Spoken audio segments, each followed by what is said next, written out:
Welcome to Secrets of the Great Pyramid. Built around 2550 BCE, the Great Pyramid of Giza is considered one of the most iconic structures of Egypt. It is the biggest of the pyramids and the only one of the 7 wonders of the ancient world still standing. The numbers associated to the Great Pyramid of Giza are impressive. A workforce of over 20,000 people, 6 million tons of stone, and 20 years of construction. It was a massive undertaking for a pharaoh's tomb.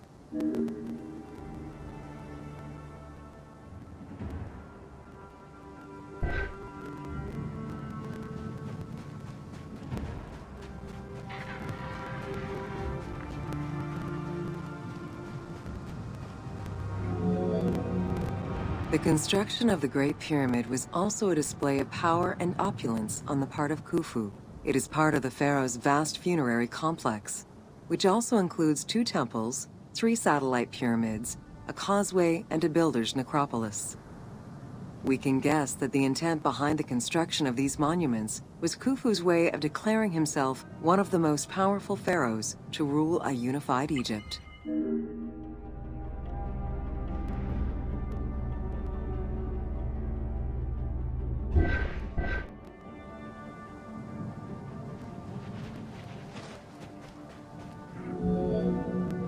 New insights into engineering and ancient Egyptian culture are still being revealed over 4,500 years later.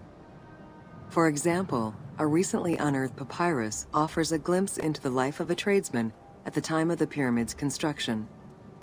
Also, a logbook belonging to a team leader during the building gives details on the craftsmen, their work schedules, and the raw materials required.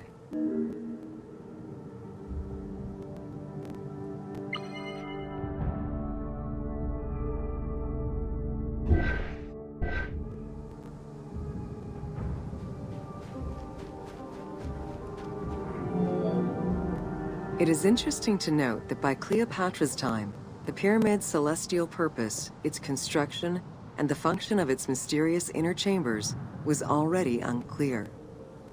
Today, it is only through dedicated research that we have begun to grasp some of the Great Pyramid's mysteries.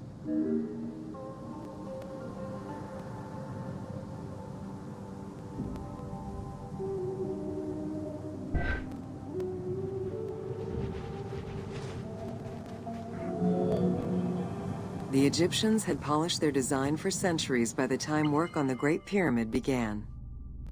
Intended as a tomb for Khufu, the Great Pyramid's structural design has been considered to be nearly perfect by engineers and historians ever since.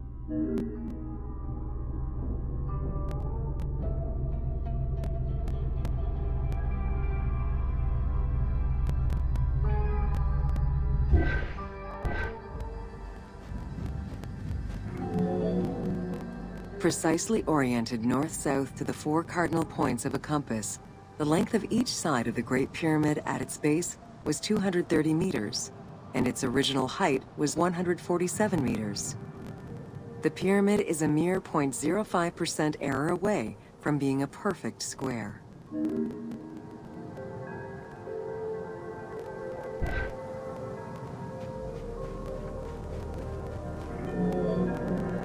In order to achieve the shape of a true pyramid, the design required many considerations in the planning phases as well as precision during execution. It was especially critical that they control the angle of inclination on all sides at every stage of construction.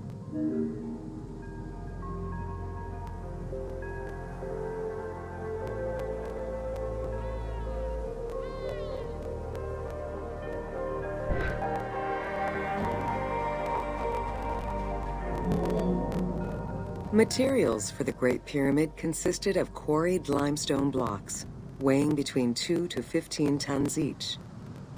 The methods of moving these blocks into place is still debated by architects and Egyptologists. The precision of its design in an age with only soft metal tools, as well as the enormous scale of its construction, make the Great Pyramid one of the most impressive feats of human engineering.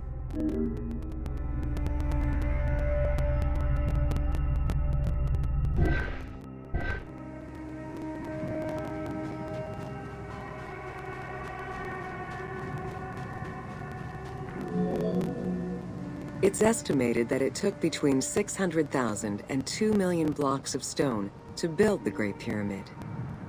Experts calculate it would have required men to move 12 blocks every hour around the clock for 20 years to place the 2.3 million stones the monument is made of.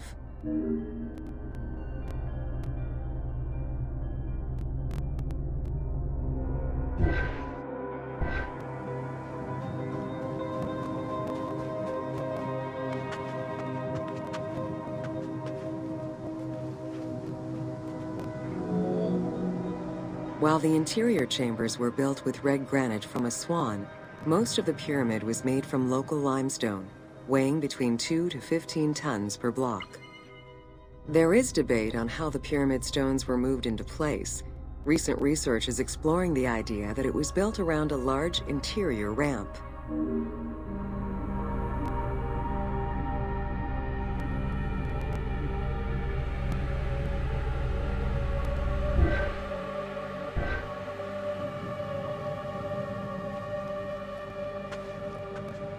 Kosmici byli przypane. The recently discovered logbook confirms that the high-quality limestone of the outer casing was brought by boat across the Nile from a quarry in Tura. Once complete, the smooth white polished stone of the Great Pyramid would have reflected the sunlight like a beacon, earning it the name the Horizon of Khufu.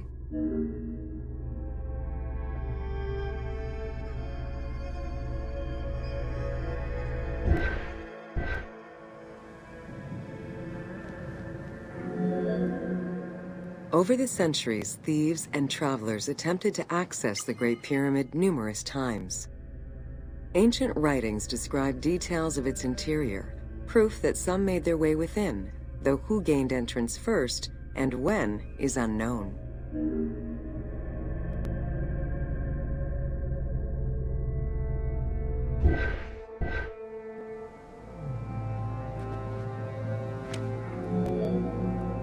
The main entrance of the Great Pyramid is located 17 meters above ground level. It faces north, likely in order to align with the North Star. Though the entrance passageway had been discovered in antiquity, any further access into the Great Pyramid was stopped by massive vertical slabs of rock. As such, present-day visitors to the pyramid must use the robber's entrance.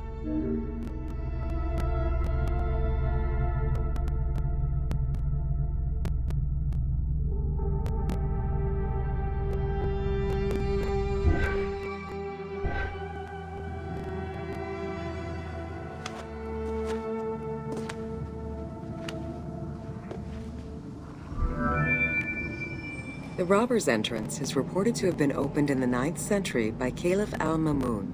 In search of treasure, the Caliph had his men dig their way inside the Great Pyramid.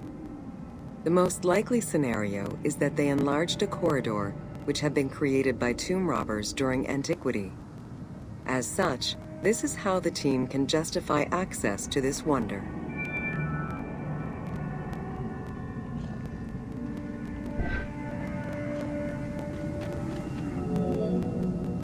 Attempts to gain entry to the Great Pyramid and uncover its potential secrets continued throughout the centuries.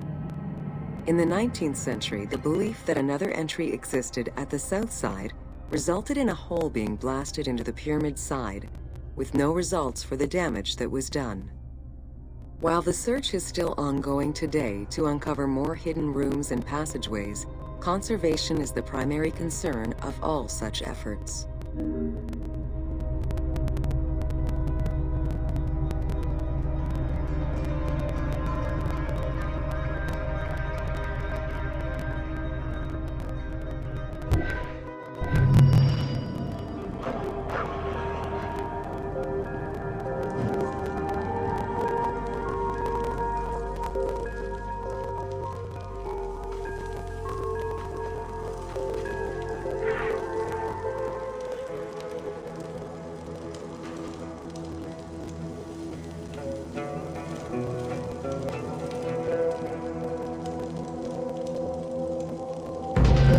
Welcome to the Great Pyramid of Giza, Upper Chambers. At the entrance of the ascending passage are 3 granite flagstones estimated to weigh up to 25 tons each. They were used to protect the Great Pyramid from thieves.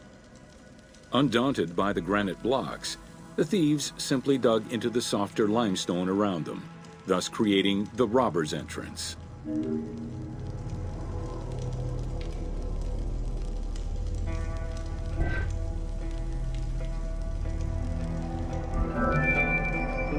While in reality the robber's entrance is one single cavity which leads to both passages, in the game, the team created individual accesses to either passage. As such, in the game, one entrance leads to the ascending passage, while another leads to the descending passage.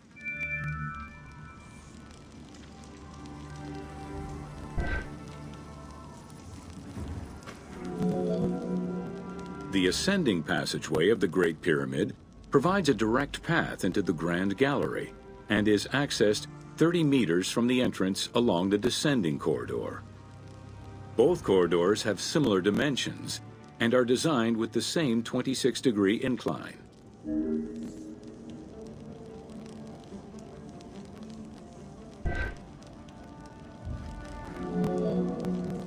The ascending corridor has smooth masonry on its walls, and the layout includes many trapezoidal stones. Both the floor and ceiling of the passageway indicate that the passage was enlarged, possibly during or after the funeral, to allow workers room to move granite blocks meant to plug the corridor.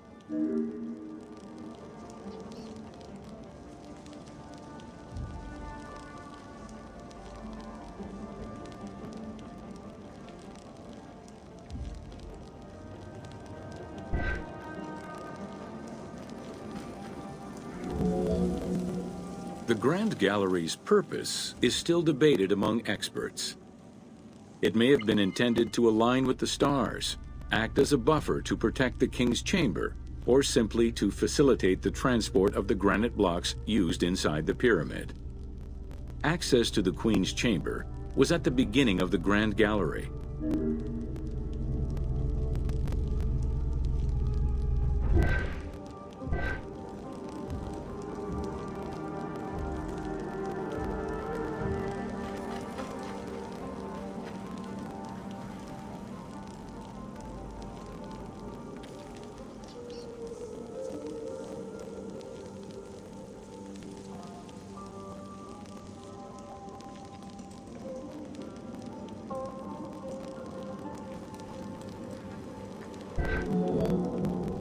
Though this room is referred to as the Queen's Chamber, it is believed that there was no queen buried here. Based on their knowledge of earlier pyramids, Egyptologists believe it was more likely intended as the king's serdab, a chamber meant to contain the Ka statue, which would in turn house the king's spirit.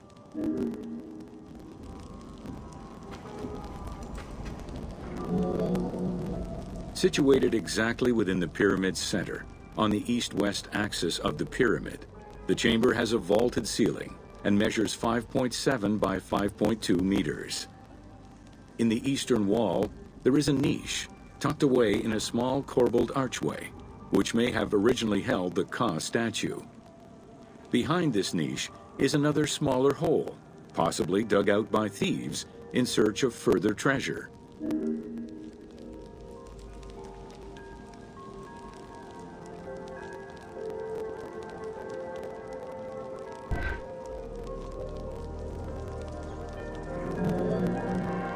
In the 19th century, two shafts were found running through the north and south walls. They each run in a horizontal line for 2 meters before sloping upward, and both are closed off with limestone blocks fitted with copper handles. Whether they were intended as ventilation shafts for workers or a celestial connection for the pharaoh's spirit is unconfirmed.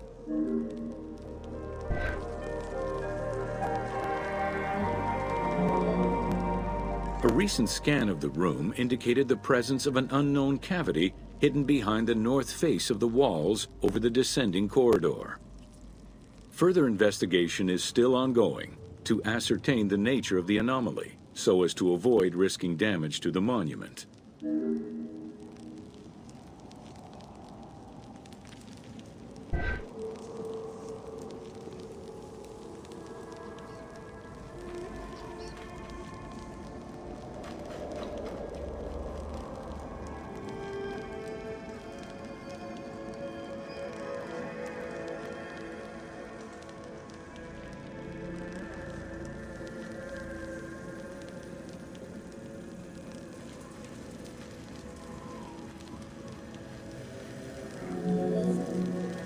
Khufu's architects were possibly influenced by earlier rhomboidal pyramids when designing the gallery.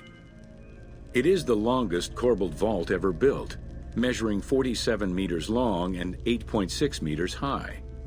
The walls were made to taper inward, allowing for better distribution of weight. As a result, the ceiling measures just over a meter wide at its highest point. Though this construction technique is present in other pyramids, few have the same precision and stability.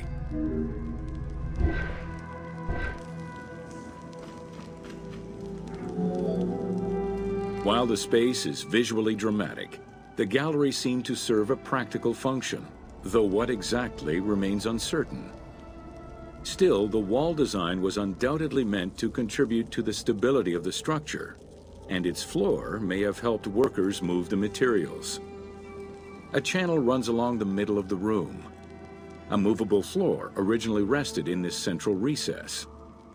The raised benches on either side are equipped with slots that may have been used to help position the granite blocking stones.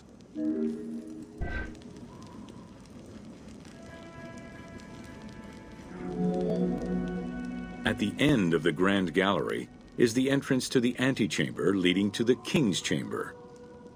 Directly above, there is another narrower horizontal passage that connects to the top of the King's Chamber and allow the workers access to the weight relief rooms.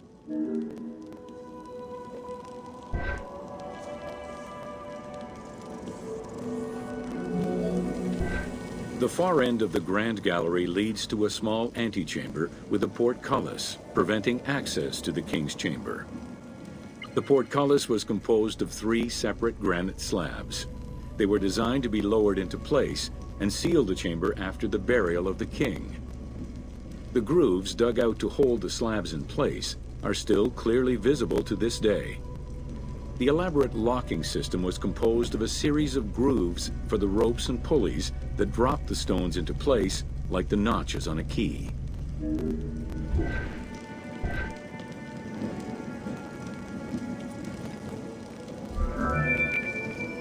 For the purposes of the game, the team elected to remove the portcullis slabs in order to grant the player access to the King's Chamber. In reality, workers would have backed out of the room after the funeral, lowering each slab into place behind them one at a time. Each of the 3 stones were smashed by looters centuries later, and evidence of their break-in is still evident. The King's Chamber is built entirely out of red granite. The King's Chamber measures 5.8 meters in height. It has an imposing cover of 5 stacked levels above, with granite beams weighing 25 to 40 tons each.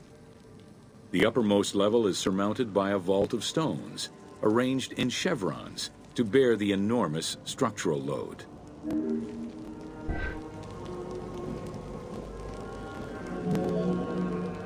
As in the Queen's Chamber, 2 shafts extend out from the room towards the north and south faces of the pyramid. They measure nearly 64 meters until they are blocked by copper-handled granite plugs. Some experts in the culture of the Old Kingdom believe that the shafts were thought to lead the king's soul to the stars, with the incarnation of the pharaoh as the god Ra, represented by the northern well, and the god Horus by the southern well.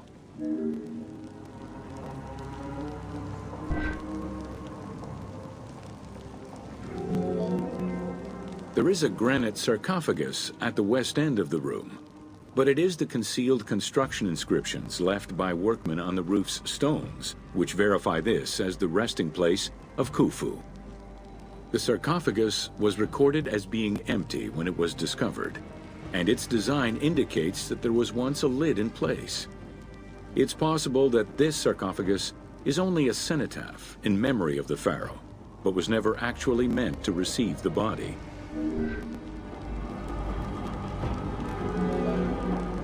Khufu's mummy was never found.